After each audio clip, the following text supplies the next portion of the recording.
This is a 17. Okay. Now,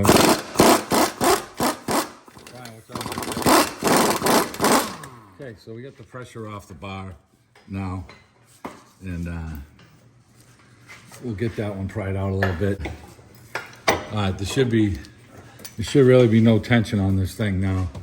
So, but this bolt is right up against the shock here. Yep. So once Brian gets that other one done and the link's out of the way, we're gonna roll the bar down and see if it rolls away from the shock here.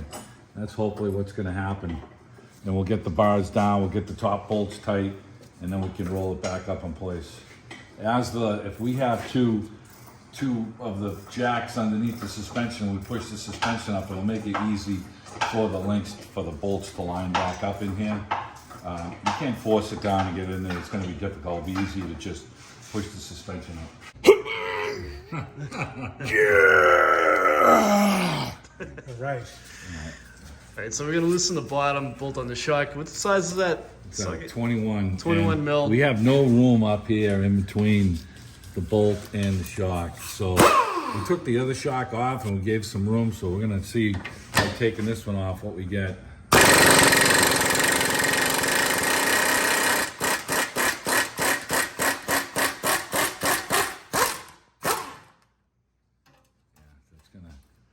It's gonna not give us too much room, but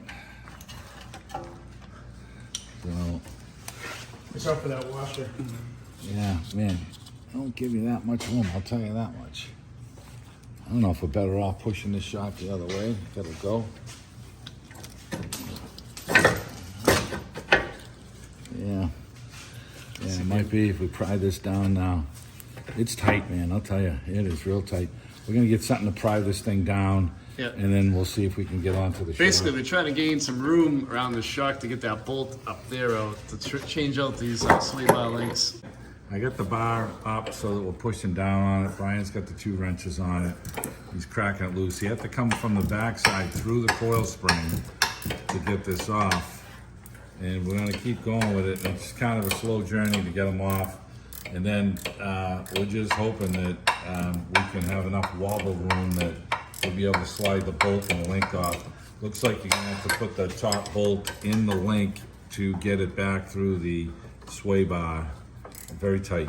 And we just disconnected the lower shock, the rear shock from the lower bolt to get a little bit more access. Because before we did that, we could not get the wrench in between the shock onto the link bolt. So it's very tight.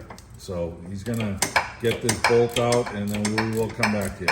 I take the nut off, which is on the inside going towards the inside. Okay, I got it off. All right, so he's got it off. I'm gonna pry it back down now. Let's see if he can get the wrench out. And there it is. Look at that, man. Jesus Christ. Okay, so. Don't use the Lord's name in vain. All right, so see if you can wobble that to get it off. All right, Oh, look at me. Okay, so we never seized up the bolt, and he's got the link there. I'm gonna pry it down, and he's gonna try and get it into place. And we can put an open end wrench on this side. And he's got the open end wrench on the side towards the shock, and he's using a short gear wrench to tighten the nut up.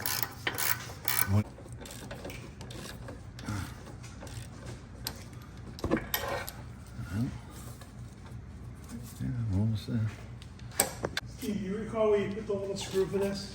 Okay, it's right on the light switch there. Yeah, the outlet. The lower screw jacks now. I'll get the ties back on. Now wrap it up.